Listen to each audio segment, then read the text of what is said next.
La conquista espacial es uno de los logros del ser humano gracias a la ciencia y a la ingeniería, pero como decíamos al principio de este programa, en los últimos años se está produciendo un alarmante desinterés por la ciencia. Ahora niños y adolescentes adictos a la tecnología y de la que dependen para relacionarse con su entorno desconocen quiénes son los profesionales encargados de idear, de diseñar y de hacer posible el complejo funcionamiento de los gadgets que forman parte de su vida cotidiana casi prácticamente ahora mismo ya desde la cuna. Los chavales aman las nuevas tecnologías, pero les interesa muy poco saber cómo se generan y mucho menos convertirse ellos mismos en productores de esa tecnología. Si esa falta de curiosidad de los jóvenes, su desinterés hacia las matemáticas, la ciencia y la tecnología en general se prolonga, Europa corre un serio peligro de quedarse atrás en la competición tecnológica, y así lo vienen advirtiendo las academias de ingeniería de 21 países europeos agrupadas en Eurocase. La Real Academia de Ingeniería Española participa muy activamente en esta plataforma educativa. Su representante allí es el académico Luis Castañer, ingeniero de telecomunicación y profesor de la Universidad Politécnica de Cataluña, que presentó hace unos días en los denominados martes de la RAI algunos de los temas que preocupan en Europa para garantizar la futura formación de ingenieros. Luis Castañer está aquí con nosotros esta noche en el estudio. Buenas noches, Luis. Buenas noches.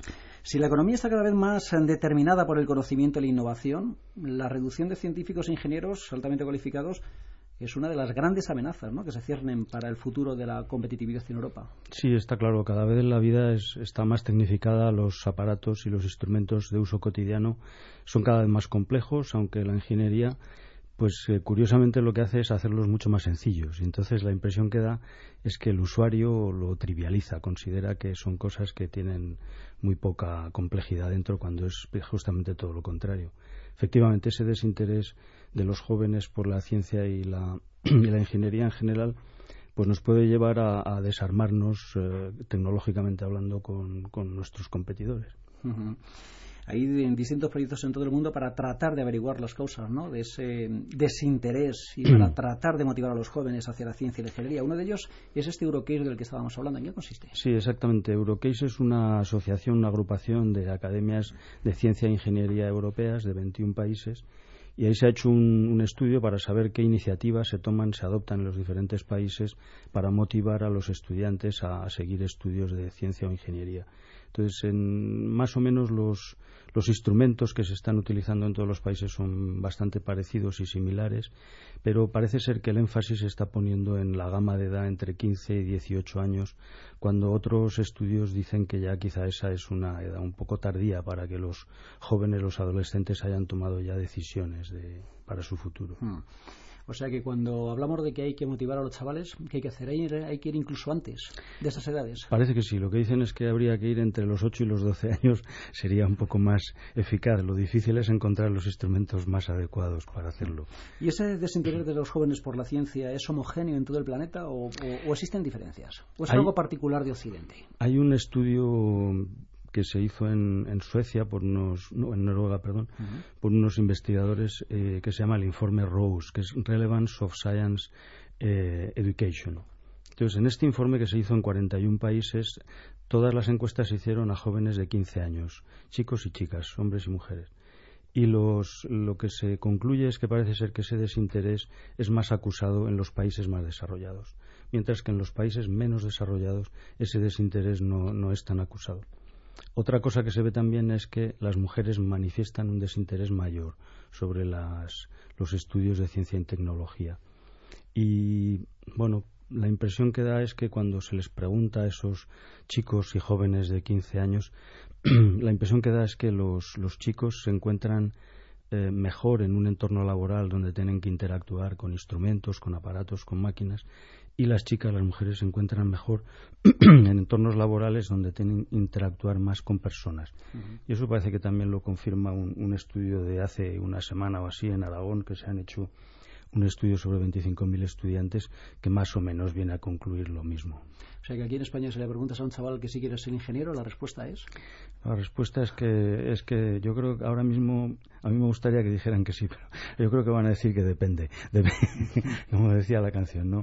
Depende, porque hasta ahora y esto también acabo de venir de un viaje a China, de universidades de allí, he entrevistado a estudiantes, y lo que lo que pasaba antes y lo que está pasando ahora en China es que los estudiantes quieren hacer unos estudios de ingeniería porque piensan que así van a encontrar un mejor trabajo, un entorno laboral mejor, van a tener una posición laboral mejor. Esto es lo que parece que es general en los países también menos desarrollados. Y sin embargo aquí no se percibe de esa forma, ¿no? Eso no es, desde luego aquí no es percibido de esa manera y puede ser por muchas causas, me imagino yo. Por ejemplo, los jóvenes que se han titulado recientemente, que ya están trabajando en la ingeniería, se quejan un poco y eso se transmite hacia sus hermanos más pequeños, los entornos familiares, incluso los profesores también de los más jóvenes. Pues manifiestan que no se utilizan todas sus capacidades, todas las competencias que han adquirido en sus estudios, encuentran que aquí en el entorno laboral, en los trabajos que encuentran, no son explotadas suficientemente y que algunos de ellos pues tienen ofertas del extranjero como Pau Gasol, ¿no?, que se va a jugar a baloncesto a otro sitio. Bueno, pues aquí también está ocurriendo y esos jóvenes encuentran quizá un entorno laboral, un proyecto personal incluso diferente, ¿no? Hay cifras que llaman la atención. En España en estos momentos hay unos 350.000 ingenieros y en China en un año se gradúan 400.000. Exacto, sí, son cifras espectaculares. Dese usted cuenta que la entrada en la universidad china este año se hacen los exámenes, me parece que se han hecho el 6 y el 7 de junio. O sea, es un examen que se hace en toda China igual. Pues me parece que los que se presentaban a ese examen eran 9 millones, de los cuales ahora habrá 400.000 que estudien ingeniería, pero los planes que tienen es de hacerlo todavía mayor. Si el tren de la tecnología va hacia China y hacia otros países emergentes, como por ejemplo la India en un futuro, podemos llegar a ser absolutamente dependientes, ¿no?, de estos países. Bueno, lo que está pasando es que se está desplazando el centro de gravedad de la fabricación. Todo el mundo sabe que la fábrica mundial está en China. Eso al principio pues se fabricaban las cosas que eran muy intensivas en mano de obra, pero claro, poco a poco también se va desplazando el conocimiento, eso es inevitable. Entonces, cuanto más se desplaza el conocimiento, más tendremos que esforzarnos en Occidente, en nuestros países, en buscar cosas de más valor añadido, de más conocimiento, o sea, todavía más complejidad, por decirlo de alguna manera, ¿no? Debemos especializarnos en eso. Lo que pasa es que, si me lo permite, en España pues prácticamente siempre ha sido así, ¿no? No ha habido una industria tecnológica. Nosotros tradicionalmente hemos sido un país de sol y de ladrillo, y cambiar el modelo productivo no se improvisa de la noche a la mañana. Exactamente, no se improvisa, pero fíjese usted que ha habido un incremento muy notable en los últimos 20 años, no solo en profesionales de la ingeniería y de la ciencia, sino también en empresas con un alto nivel de especialización. Yo creo que no debemos ser muy pesimistas en eso. Hay ejemplos muy claros de empresas que han sido innovadoras en su terreno. Inditex, por ejemplo, es un caso. Uno va a cualquier país del mundo, se encuentra una tienda de Zara. Eso quiere decir que el modelo logístico y de producción es innovador, ha tenido éxito, e incluso se hacen tesis sobre esa cosa, ¿no? Pero lo que quiero decir es que no creo yo que sea... El talento está, el interés, el ánimo de lo que podría ser el ADN del ingeniero, que es el resolvedor de problemas técnicos, eso existe.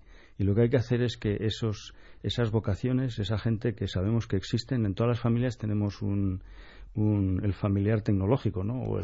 O el adolescente que sabe utilizar el iPhone mejor que los demás, ¿no? Eso existe, y esos...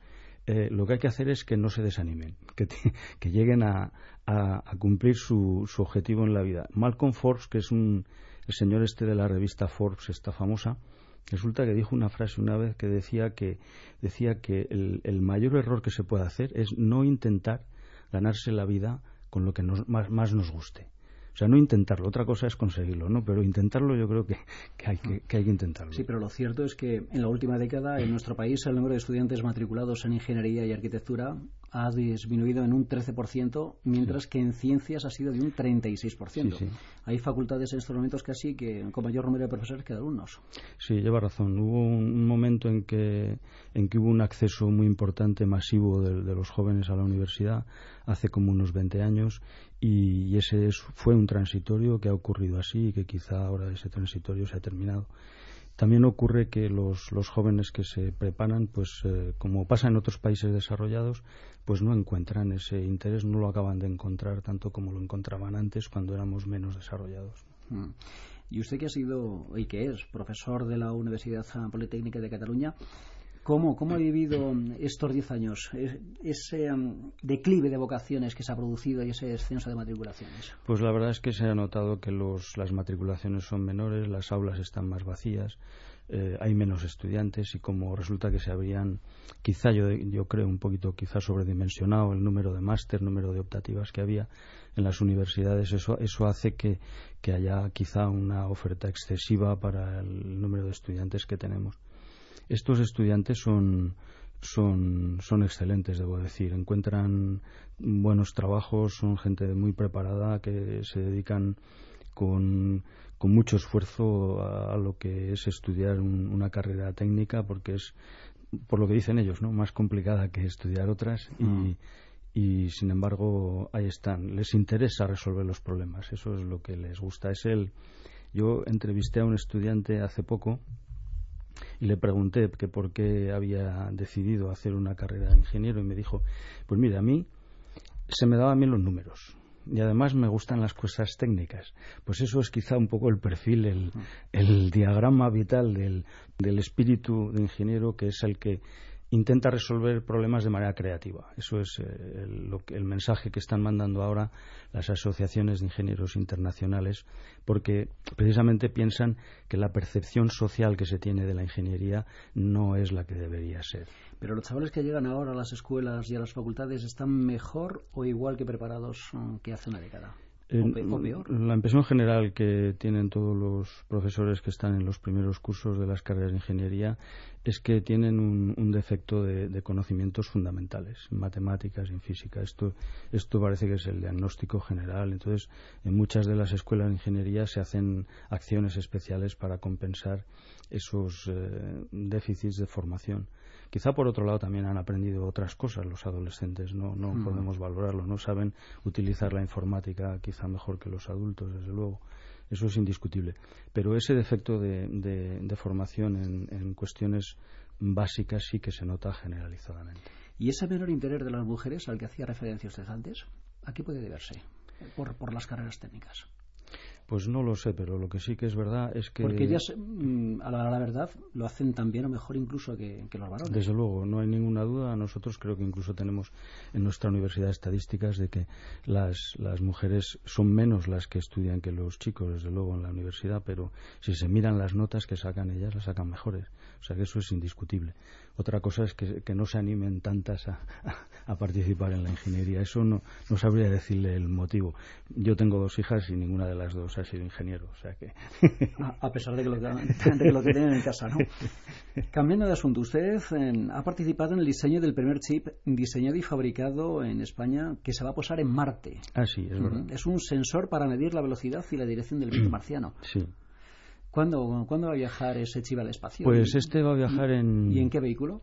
Va a viajar en el Curiosity, que es un rover, que es el nuevo rover que ha diseñado la NASA para ir en el MSL, Mars Science Laboratory. Y la fecha de lanzamiento no sé cuál es exactamente, pero saldrá en noviembre de 2011, de este mismo año. Entonces, este es un proyecto conjunto del Centro de Astrobiología, de ADS CRISA, del CSIC, financiación del CEDET y de otros, y del CSIC también. Entonces, es un proyecto bastante complejo donde se ha desarrollado una estación meteorológica entera. Nuestra contribución modesta es el hacer un chip que es el elemento esencial de un sensor de viento. Esa es nuestra contribución y desde luego que se ha hecho todo en nuestros laboratorios. Hemos hecho más de 2.000, los hemos mirado uno por uno, los hemos medido, los hemos hecho todo eso y los hemos suministrado a quien ha hecho el ensamblado total. Yo, buscando documentación para la entrevista, he visto un vídeo en el que de forma muy gráfica explicaba que ese chip funciona como cuando uno se chupa el dedo para ver por dónde se enfría antes y por dónde viene el aire. Sí, es el principio de anemometría clásica. O sea, esto sí que es ingeniería aplicada. Sí, se pone un punto caliente, un hilo caliente, por ejemplo, se llama el hilo caliente, y entonces el viento lo refrigera. Entonces, simplemente midiendo esa diferencia de temperatura se sabe cuál es la velocidad del viento. Sí. Y según por dónde sople, pues se enfría por un sitio por otro. Exactamente, por eso hemos tenido que diseñar un sistema que no es un hilo, porque un hilo lo detectaría por igual en todas las direcciones, sino que hemos intentado hacerlo algo que tuviera sensibilidad tridimensional. Esa es un poco la aportación. Y bueno, después de toda esa participación española, no sé si no van a ser los únicos que tengan su nombre escrito en un aparato que va a circular por la superficie marciana. El nombre personal creo que seremos los únicos. Quizá hay nombres de grandes empresas que ponen el nombre en el chip, pero nosotros quisimos poner los nombres personales en el nuestro, porque así pensamos que igual tienen microscopio los marcianos y pueden leerlo. Bueno, eso es una de las ventajas de trabajar con la nanociencia y la nanotecnología, ¿no? Sí, se pueden hacer cosas muy pequeñas, efectivamente. ¿Es la revolución del siglo XXI? ¿La nanociencia y la nanotecnología? Pues mire, yo creo que desde luego muchas cosas van a cambiar y estamos observándolo. Antes era muy difícil que, no sé, pensemos en una empresa como Nokia, ¿no? Líder mundial de telecomunicaciones, y de repente sale el iPhone de su competidor Apple y su puesto en el mercado tiembla. O sea, y esto pasa en 2-3 años. Estas cosas antes no ocurrían. Pues con la nanotecnología va a pasar una cosa así. Hay cantidad de nuevos productos, de nuevos materiales, de nuevos fenómenos que se basan en propiedades desconocidas hasta ahora por el hombre, ¿no? Yo me acuerdo que cuando uno de los viajes que hice en una universidad americana, me dijeron que en las clases de biología empezaban con una diapositiva de Ramón y Cajal con un microscopio. Y les explicaban a los estudiantes en la primera clase, les decía, mire, lo que fue capaz de hacer este señor con un microscopio. Pues Ramón y Cajal lo que descubrió fue cómo teñir los tejidos para distinguir las neuronas de lo otro. O sea, fue capaz de verlo. Pues ahora en la nanotecnología está pasando un poco eso. Somos capaces de ver más cerca las cosas, de verlas más en profundidad. Y claro, eso nos abre unas perspectivas tremendas. Y me imagino que también con amplísimas aplicaciones en otros de los sectores en los que usted ha investigado, como es la energía solar fotovoltaica, ¿no? Bueno, la energía solar fotovoltaica hoy en día es una realidad en todo el mundo, ¿no? Porque al principio, cuando yo empecé a estudiar estas cosas en el año 73 aproximadamente, pues era una cosa virtual, en realidad no existían más que para aplicaciones en el espacio, en los satélites. Hoy en día eso es una realidad. Hay un porcentaje de la producción de energía eléctrica en España significativo que viene de energía solar fotovoltaica. Bueno, pues estos dispositivos, como otros muchos, pondré otro ejemplo que no es el fotovoltaico, que son por ejemplo, los displays. Los displays que tenemos incluso los displays de 3 dimensiones. Bueno, pues todo esto se van a basar en asociaciones de partículas de dimensiones nanométricas. Eso es lo que va a acabar pasando, sí. Hay que animar a los chavales que nos estén escuchando a que se dediquen a esto. Hay que animar a aquellos que les gusten las matemáticas y que le gusten los aparatos, por favor, que no se desanimen, y si son mujeres, mucho mejor, porque además sacan mejores notas. Vamos a quedarnos con este mensaje. Luis Castañer, profesor de la Universidad Politécnica de Cataluña, miembro de la Real Academia de Ingeniería, muchísimas gracias por haber compartido estos minutos con nosotros y bueno, pues que tenga éxito en este tipo de mensajes en favor de la ciencia. Muchas gracias por invitarme, muchas gracias. Buenas noches.